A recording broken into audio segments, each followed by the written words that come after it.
Maduro räägib liiga palju ja Trump paljastab sotsialistliku skandaali. Politsei sisenes PSOE peakontorisse Madridis ja tekitas kriisi, mis tabas Pedro Sancheze sotsialistliku valitsuse südant. Samal ajal on Nicolas Maduro, kes on Ameerika võimude hoole all, muutunud Euroopa vasakpoolsete jaoks kõige tüütumaks tegelaseks. Sel neljapäeval 2026. aasta 28. mail sai juhtum hoogu juurde, sest tegemist ei ole ainult kohaliku skandaaliga Hispaanias. Uurimine hõlmab valitseva partei dokumente, Sancheze endisi liitlasi, uurimise all olevaid pereliikmeid ja poliitilist seost, mis käib Venezuela kaudu. Trump ilmub selles mängus, sest just Ameerika Ühendriikide valitsus eemaldas Maduro võimult ja andis Washingtoni kätte mehe, kes tunneb telgitaguseid, teeneid, kontakte ja mõjutusteid. Mida Maduro teab? Miks Sanchezest on saanud sihtmärk? Kuidas Trump saab selle languse muuta lahinguks? Pomm Euroopa sotsialismi vastu. Ma räägin sulle sellest kõigest kohe. Kui sulle meeldib selline otsekohene ja aus sisu, siis kaalu tellimist, sest siin on iga päev selliseid videoid. Tegevus toimus PSOE peakorteris Ferrazi tänaval Madridis Hispaania kohtu korraldusel. Ametnikud otsisid dokumente ja elektroonilisi faile uurimises, mis käsitles väidetavaid katseid sekkuda parteiga ja valitsuse lähikonnaga seotud protsessidesse. Uurimine keskendub sotsialistliku struktuuri nimedele ning käsitleb kahtlusi nagu altkäemaks, väärkäitumine, valeütluste andmisele kallutamine ja kuritegelik organisatsioon. Sanchez püüdis jätta mulje normaalsusest, ütles, et partei teeb õiguse mõistmisega koostööd ja eitas ennetähtaegseid valimisi. Politsei kohalolek sotsialistide peakorteris näitas juba kahju ulatust.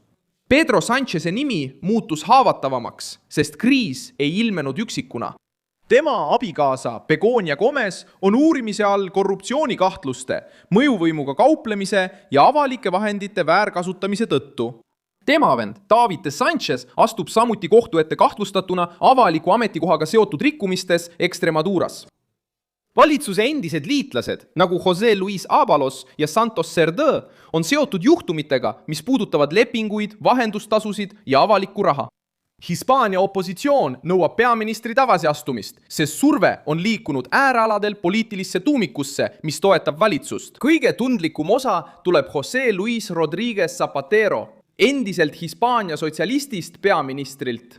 Teda hakkas uurima riiklik kohus väidetava mõjuvõimuga kauplemise eest lennufirma Plus Ultra päästmise asjus, mis sai pandeemia ajal 53 miljonit eurot. Ettevõttel olid sidemed Venezuela ärimeestega ja see asjaolu tõi Caracase Madridi kriisi keskmesse.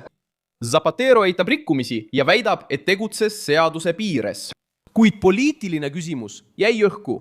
Miks sai Venezuela sidemetega ettevõte nii palju avalikku raha? Maduro satub sellesse loosse, sest Venezuela on Euroopa vasakpoolsete teatud ringkondades alati peetud poliitiliseks liitlaseks Washingtoni vastu. Nüüd on endine Venezuela režiimi juht Ameerika Ühendriikide käes. Pärast jaanuaris toimunud vahistamist sai Ameerika õigussüsteem ligipääsu isikule, kes tunneb chavismi sisemist toimimist, selle vahendajaid ja šarlatane. Sellise suurusega riigid ei kuku üksi. Ta viib endaga kaasa arhiivid, nimed, mälestused ja hirmu. Trump muudab olukorra, sest ta muudab Maduro surveallikaks mis tahes välisvõrgu vastu, kes on režiimiga äri teinud, seda kaitsnud või selle mõju all olnud. Kui Washington võrdleb Venezuela dokumente, lepingute, päästepakettide, lobistide ja poliitiliste kontaktidega Euroopas, võib Hispaania vasakpoolsed ees oodata tõsine kriis. See pole enam lihtsalt kodumaine korruptsioonijuhtum. Varem trotsis Maduro Ühendriike Caracast. Nüüd sõltub ta Ameerika kohtusüsteemist. Ja see detail kummitab kõiki, kellel oli seos chavismiga. Seos Maduro plus Ultra ja Hispaania sotsialismi vahel on plahvatusohtlik, sest see ühendab 3 elementi, millest valija saab kiiresti aru. Avalik raha, poliitiline mõju ja Venezuela. Sancheze valitsus seisab juba silmitsi kriitikaga pandeemia lepingute pärast, kahtlustega sugulaste suhtes ning PSOE mõjukate tegelastega. Kui Venezuela marsruut ilmub Zapatero kõrvale, lahkub juhtum tehnilisest valdkonnast ja muutub poliitiliseks haavaks. Küsimus ei ole ainult selles, kas kuritegu toimus. Küsimus on, kes avas uksed, kes palus teeneid, kes raha heaks kiitis ja kes sai kaitsmisest kasu. politsei sisenemine PSOE peakontorisse paljastas sotsialistliku narratiivi hapruse. Aastaid on Euroopa vasakpoolsed püüdnud end müüa demokraatia moraalse valvurina ja nad on käsitlenud konservatiive kui ohtu. Nüüd peab Hispaania valitsev partei selgitama. Agendid kogusid dokumente, liitlasi uuritakse ja endine peaminister on seotud kahtlase päästeoperatsiooniga. Samal ajal on Trumpil eelis, mida Euroopa vasakpoolsed ei suuda kontrollida. Maduro on Caracase haardeulatusest väljas. Iga kasulik teave raha, liitlaste, vahendajate või Venezuela mõju kohta võib muutuda diplomaatiliseks ja kohtulikuks survevahendiks. Isegi ilma avaliku ülestunnistuseta hirmutab juba ainuüksi võimalus, et Maduro räägib liiga palju neid, kellel on olnud poliitilisi või majanduslikke sidemeid režiimiga. Just sellest sünnibki paanika. Maduro kukkumine ei lõppenud Venezuelas. See võib avada tee ka Euroopas. Kriis näitab ka teist Euroopa Liidu sammu, digitaalse narratiivi kontrolli. Digitaalteenuste seadust esitleti kui võitlust valeinfo vastu. Kuid konservatiivid näevad selles võimalust avaldada platvormidele survet ja piirata sõltumatute häälte ulatust. Saksamaal arutavad regulaatorid võimalusi anda sotsiaalvõrgustikes rohkem nähtavust usaldusväärseteks peetavatele väljaannetele.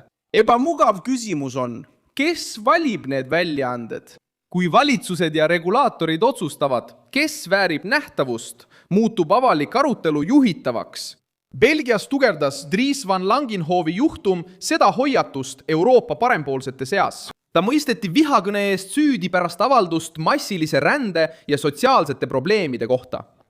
Reaktsiooni põhjustas arusaam, et andmeid ja statistikat, isegi kui neid kasutatakse kõnealusena, võidakse käsitleda kuriteona sõltuvalt esitlusviisist. Konservatiivide arvates näitab see juhtum, et osa Euroopast ei taha karistada ainult valetamise eest. Tahetakse kontrollida ka seda, kuidas teatud faktid avalikkuseni jõuavad.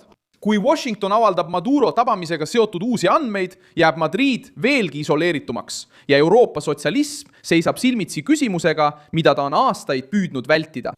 Kui kaugele ulatusid sidemed chavismiga? Vahetu areng on Hispaania kohtusüsteemi ja Ameerika uurijate kätes. Washington otsustab, mida võib või ei või Maduro kohta avalikustada, tema välissuhted ja Venezuela režiimi rahalised kanalid. Trumpi jaoks mõjutab iga uus tõend Maduro vastu ka poliitilisi liitlasi, kes aitasid tema mainet välismaal kaitsta. Sanchezi jaoks viib iga selle juhtumi uus lehekülg valitsuse raske valiku ette. Kas jääda kahtluse alla või minna valimistele enne, kui skandaal kasvab? Mina olen Milson Alves, Global rahvusvaheliste suhete asjatundja ja minu eesmärk on hoida sind iga päev tõega hästi informeerituna. Uudiste lingid leiad videokirjeldusest. Pane sellele videole like, telli kanal ja vaata lõpus kommentaare, et olla veelgi paremini seotud Milson Alvesi kogukonnaga.